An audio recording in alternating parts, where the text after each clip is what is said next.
I shall go back on foot, said he, over the whole route to see whether I can find it. He went out.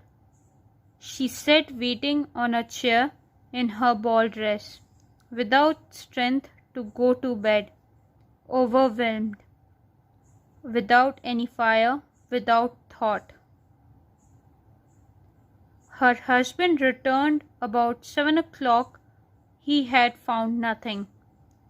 He went to police headquarters, to the newspaper offices to offer a reward. He went to the cab companies everywhere. In fact, whither he was urged by the least spark of hope. She waited all day in the same condition of mad fear before this terrible calamity. Lucille returned at night with a hollow, pale face. He had discovered nothing. After wearing clothes, वो बोलता है कि अब मैं पैदल ही उस पूरे root पे जाता हूँ और उस नेकलेस को ढूंढने की कोशिश करता हूँ. जब वो वहाँ से जाता है तब वो लेडी वहाँ चेयर पर बैठ जाती है उसी ड्रेस में. Even she was not having कि वो जाकर सो जाए, और वो इतनी ज़्यादा टेंशन में थी कि इतनी कोल्ड होने के बाद भी उसने फायर भी बर्न नहीं करी और वो ऐसे ही वहाँ पर बैठी रही. उसका husband 7 o'clock in the morning return आया एंड उसे कुछ भी नहीं मिला. वो पुलिस हेडक्वार्टर्स भी गया, न्यूज़पेपर ऑफिस भी गया, ताकि जो भी उन्हें वो नेकलेस रिटर्न करेगा उन्हें वो रिवॉर्ड देंगे. वो सारी कैब कंपनीज में भी गया, बट उन्हें कहीं भी कोई होप भी नज़र नहीं आया कि उन्हें वो नेकलेस वापस मिलेगा. वो पूरे दिन वेट करती रही उसी कंडीशन में कि वो नेकलेस उन्हें मिल जाए. जब लुसाइल उस नाइट में वापस आया तब उसने डिस्कवर करा कि उसके पास कुछ भी नहीं है, उसे कुछ भी नहीं मिला. "You must write to your friend," said he, "that you have broken the clasp of her necklace and that you are having it mended. That will give us time to turn round." She wrote at his dictation. तभी वो अपनी wife से बोलता है कि तुम अपनी friend को ये लिखकर एक मैसेज भेजो कि उसका एक जॉइंट टूट गया है, तो वो उस नेकलेस को ठीक होने दिया है, ताकि उन्हें टाइम मिल जाएगा इस प्रॉब्लम से बाहर निकलने का. और जैसा उसका हस्बैंड बोलता है वो उसे नोट डाउन कर देती है. At the end of a week they had lost all hope. Lucille, who had aged 5 years, declared, "We must consider how to replace that ornament." The next day they took the box that had contained it and went to the jeweler whose name was found within. He consulted his books. "It was not I, madam, who sold that necklace. I must simply have furnished the case." Then they went from jeweler to jeweler, searching for a necklace like the other, trying to recall it, both sick with chagrin and grief. They found in a shop at the Palace Royal a string of diamonds that seemed to them exactly like the one they had lost. 40,000 francs. They could have it for 36. So when they lost all the hope, they decided that कि अब वो उस ornament को replace करेंगे. Next day उन्होंने उसका box निकाला और उस पर जिस ज्वेलर का नाम लिखा था वो उस ज्वेलर के पास गए और उस ज्वेलर ने उसकी बुक्स में देखा. तभी वो उन्हें बताता है कि उसने ये नेकलेस नहीं बेचा है, उसने सिर्फ उस बॉक्स को फर्निश करा है. वो अलग अलग ज्वेलर्स के पास जाते रहे ताकि उन्हें वैसा ही कुछ नेकलेस मिल सके. एंड फाइनली उन्हें एक पैलेस रॉयल के वहाँ पर शॉप मिली जहाँ पर एक स्ट्रिंग ऑफ डायमंड्स थी जो एग्जैक्टली उसी लॉस्ट नेकलेस की तरह दिख रही थी. जो 40,000 फ्रैंक्स की थी, बट वो 40,000 फ्रैंक्स की जगह सिर्फ 36,000 फ्रैंक्स अफोर्ड कर सकते थे. So they begged the jeweler not to sell it for 3 days yet, and they made a bargain that he should buy it back for 34,000 francs in case they should find the lost necklace before the end of February. Loisel processed 18,000 francs which his father had left him. He would borrow the rest. So उन्होंने request करी कि वो 3 दिन तक उस necklace को न बेचें, और उन्होंने बार्गेन कर उसे 34,000 फ्रैंक्स पे ले आए. एंड इन केस अगर उन्हें लॉस्ट नेकलेस मिल गया before the end of February, Loisel ने 18,000 फ्रैंक्स जो उसके फादर उसके लिए छोड़ कर गए थे उन्हें यूज़ करा, और रेस्ट उसने दूसरों से बोरो करे. He did borrow, asking 1,000 francs of one, 500 of another, 5 louis here, 3 louis there. He gave notes, took up ruinous obligations, dealt with usurers and all the race of lenders. He compromised all the rest of his life, risked singing a note without even knowing whether he could meet it, and frightened by the trouble yet to come, by the black misery that was about to fall upon him, by the prospect of all the physical preventions and moral tortures that he was to suffer, he went to get the new necklace, lying upon the jeweller's counter 36,000 francs. उसने कुछ से 1,000 France लिए, कुछ से 500 France, कुछ से वापस 5 लोसाइल, किसी 3 लोसाइल, ऐसे अलग अलग उसने लोगों से बोरो करे और उन सबको नोट दे दिए कि वो कुछ टाइम बाद उन्हें ये अमाउंट रिटर्न कर देगा. उसे बहुत ज़्यादा घबराहट हुई थी क्योंकि उसने अपनी लाइफ बहुत ही रिस्क में डाल दी थी. उसे पता भी नहीं था कि वो इन सारे नोट्स को पे कर पाएगा भी या नहीं. वो बहुत ज़्यादा डरा हुआ था क्योंकि उसे पता था कि अभी आगे और मुसीबत आने वाली है, और उससे बहुत ज़्यादा घबराहट हो रही थी क्योंकि उसे पता था कि वो बहुत जल्दी बहुत प्रॉब्लम्स में फंसने वाला है. एंड उसे ये सब चीज़ें समझ में आ रही थी कि उसके ऊपर अभी बहुत सारे टॉर्चर्स और होने वाले हैं. वो वापस से उस न्यू नेकलेस को ख़रीदने जाता है जो ज्वेलर के पास रहता है फॉर 36,000 फ्रैंक्स. 36,000 में वो उसे खरीदता है. When Madame Loisel took back the necklace, Madame Forrester said to her with a chilly manner, "You should have returned it sooner. I might have needed it." She did not open the case, as her friend had so much feared. If she had detected the substitution, what would she have thought? What would she have said? Would she not have taken Madame Loisel for a thief? Therefore, Madame Loisel knew the horrible existence of the needy. She bore her part, however, with sudden heroism. That dreadful debt must be paid. She would pay it.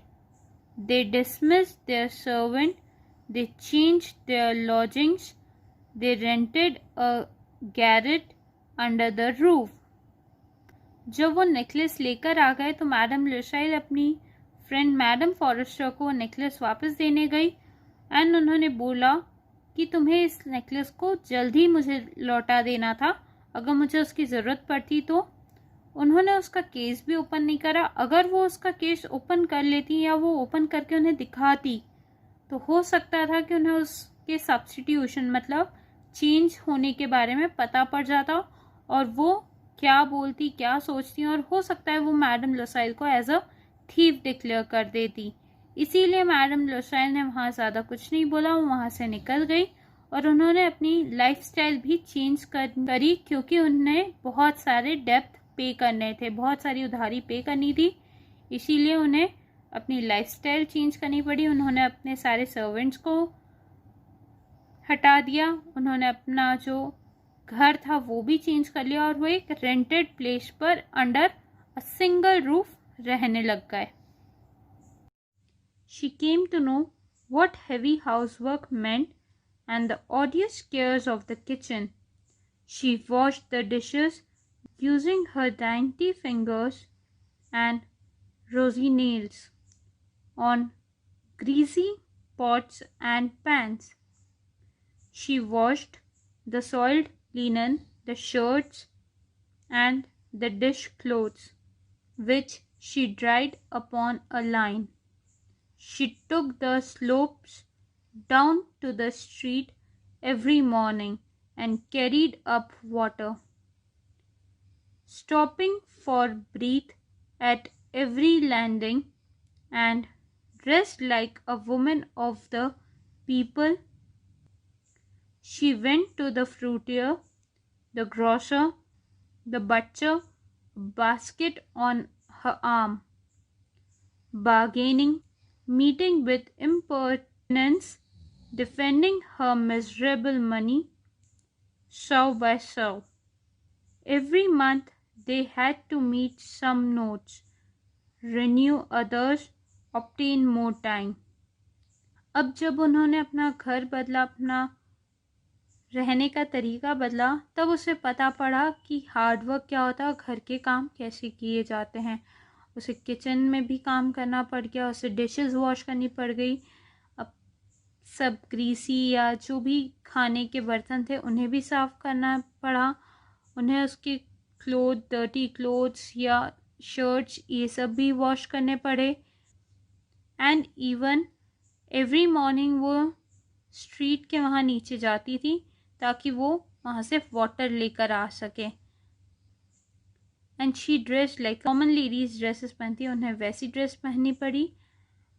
जब भी वो कुछ भी सामान लेने जाती थी किसी के भी पास मार्केट में, तो वहाँ पे वो बहुत ज़्यादा बार्गेनिंग करती थी, कोशिश करती थी कि वो ज़्यादा से ज़्यादा या जहाँ पर जितना अमाउंट बचा सके वो बचा ले। और हर महीने उन्हें एक नया नोट मिलता, कुछ को वो रिन्यू करते थे ताकि उन्हें और आगे का समय मिल जाए। Her husband worked in the evenings making up tradesmen's accounts, and late at night he often copied manuscripts for 5 sous a page. This life lasted 10 years. जो मिस लोसाइल के हस्बैंड थे वो भी इवनिंग्स तक काम करते थे, काफ़ी ट्रेडमेंट्स के अकाउंट्स मेंटेन करते थे और लेट नाइट भी वो मैन्यूस्क्रिप्ट्स की फ़ोटोकॉपीज़ करते थे और उनके भी अमाउंट कलेक्ट करते थे। ये जो लाइफ थी उनकी वो अप्रॉक्स 10 इयर्स तक कंटिन्यू रही। Eight the end of 10 years they had paid everything with the rates of usury and accumulations of the compound interest. आखिरी में 10th ईयर एंड 10 साल पूरे हो गए उन्हें सारे अमाउंट पे करने में, एक एक अमाउंट इंटरेस्ट के साथ पे करा उन्होंने। Madam Loisel looked old now. She had become the woman of impoverished households, strong and hard and rough, with frowsy hair, skirts askew and red hands. She talked loud while washing the floor with great swishes of water, But sometimes, when her husband was at the office, she sat down near the window and thought of that gay evening of long ago, of that ball where she had looked so beautiful and been so much admired. Madam Loisel अब धीरे धीरे old दिखने लग गई थी और घर के सारे काम करने से वो बहुत ज़्यादा स्ट्रॉन्ग, हार्ड एंड रफ हो गई थी. मतलब उनकी स्किन बहुत ज़्यादा रफ हो चुकी थी, उनके हेयर्स भी मैसी हो चुके थे, उनकी ड्रेसेस भी इतनी अच्छी नहीं दिखती थी एंड उनके हैंड्स भी रेड हो चुके थे. वो कई बार फ्लोर क्लीन करती थी. बट जब उनके हस्बैंड ऑफिस जाते थे तो वो विंडो के पास बैठकर उस इवनिंग के बारे में सोचती थी जब वो बहुत ब्यूटीफुल और सब जने उन्हें एडमायर कर रहे थे उस पार्टी में. What would have happened if she had not lost that necklace? Who knows? Who knows? How strange and changeful is life. How small a thing is needed to make or ruin us. तभी वो ये चीज़ सोच रही थी कि अगर उनका वो नेकलेस नहीं खोता तो उनकी लाइफ कितनी अच्छी होती. बट कितनी स्ट्रेंज और चेंजफुल है लाइफ. कभी क्या होता है और कभी क्या हो जाता है. सडनली लाइफ में चेंजेस आ जाते हैं एंड एक छोटी सी चीज़ ने उनकी सारी खुशियाँ छीन ली. But one Sunday, having gone to take a walk in the Champs-Élysées to refresh herself after the labors of the week, she suddenly saw a woman who was leading a child. It was Madame Forrester, still young, still beautiful, still charming. Madame Loisel felt moved. Should she speak to her? Yes, certainly. And now that she had paid, she would tell her all about it. Why not? एक Sunday जब वो अपने आप को refresh करने के लिए garden में जाती हैं after a week of work, तो वो वहाँ पर एक वुमेन को वहाँ बैठे हुए देखती है जो एक बच्चे के साथ रहती हैं. वो मैडम फॉरेस्टर थी, वैसी ही यंग, ब्यूटीफुल और चार्मिंग. मैडम लोसाइल सोचती है कि उसे उससे बात करनी चाहिए या नहीं, एंड वो डिसाइड करती है कि हाँ, क्योंकि अब उसने सब कुछ पे कर दिया है और उसे अब मैडम फॉरेस्टर को सब कुछ बता देना चाहिए. She went up. Good day ginning. The other astonished to be familiar, addressed by this plain good wife, did not recognize her at all and stammered, "But, madam, I do not know. You must be mistaken. No, I am Mathilde Loisel." Her friend uttered a cry. "Oh, my poor Mathilde, how you are changed." "Yes, I have had a very hard life since I last saw you, and great poverty, and that because of you." "Of me? How so?" "Do you remember that diamond necklace you lent me to wear at the minstrel ball?" "Yes, well, I lost it." "What do you mean? You brought it back?" जैसे ही वो वहाँ जाती हैं वो उसे wish करती है, but madam forester उसे नहीं पहचानती है और वो उसे बोलती है कि शायद आपको कोई मिस्टेक हुई है, मैं आपको नहीं जानती. तभी वो बोलती है कि मैं मैथाइल लोसाइल हूँ. मैडम फॉरेस्टर उन्हें बोलती है कि तुम इतनी चेंज कैसे हो गई. तो वो उन्हें बताती है कि मेरी लाइफ बहुत हार्ड हो चुकी थी जब मैं तुमसे आखिरी बार मिली थी उसके बाद से। मैं बहुत पुअर हो चुकी थी only because of you. Madam Forrester पूछती, कैसे, मेरे कारण क्यों? तब वो उन्हें बोलती है, क्या तुम्हें वो नेकलेस याद है जो तुमने मुझे दिया था उस पार्टी में पहनने के लिए? तो बोलती है, यस। शी सेज, मैंने उसे खो दिया था।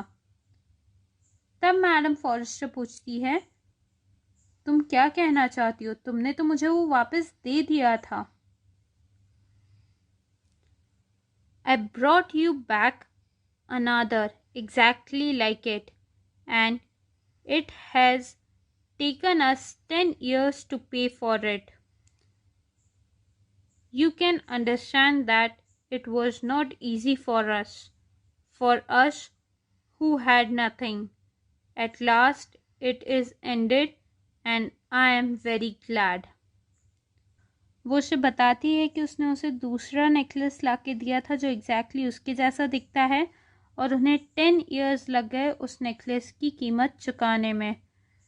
एंड वो उनके लिए बहुत टफ था, but finally at the and वो सब कुछ चुका चुके हैं और वो हैप्पी हैं। Madam Forrester had stopped. You say that you bought a necklace of diamonds to replace mine? Yes, you never noticed it then. They were very similar.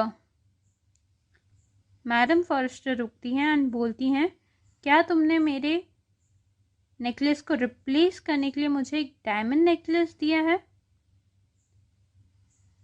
Madam forester ने रिप्लाई करती है, यस, तुमने कभी उसे notice नहीं करा क्योंकि वो काफ़ी सिमिलर था। And she smiled with a joy that was at once proud and ingenious. तभी मैडम फॉरेस्टर हंसने लगती है और उन्हें नहीं समझ में आता है कि वो कैसे अपनी बात को एक्सप्रेस करे। मैडम फॉरेस्टर डीपली मूव टुक हर हैंड्स। मैडम फॉरेस्टर अपने हाथों को मैथाइल्ड की तरफ बढ़ाते हुए बोलती हैं, oh my poor Mathilde, why my necklace was paste, it was worth at most only 500 francs। Madam Forestier Mathilde को बोलती हैं कि जो मेरा नेकलेस था वो आर्टिफिशियल नेकलेस था और उसकी कीमत 500 francs से ज़्यादा नहीं थी। सो मैथाइल्ड को ये बात समझ में आई कि जो नेकलेस 500 francs का था उसको खो देने के बाद उसके रिप्लेसमेंट में उसने 36,000 francs का नेकलेस परचेस कर मैडम फॉरेस्टर को दिया, जिस अमाउंट की रिकवरी के लिए उसने अपनी लाइफ के 10 years स्पेंड कर दिए। एंड आफ्टर 10 years उसे पता पड़ा कि वो 500 francs का ही था। इन केस अगर वो पहले ही अपनी फ्रेंड से बात कर लेती तो उसे अपनी लाइफ के 10 years स्पेंड नहीं करने पड़ते। Thank you.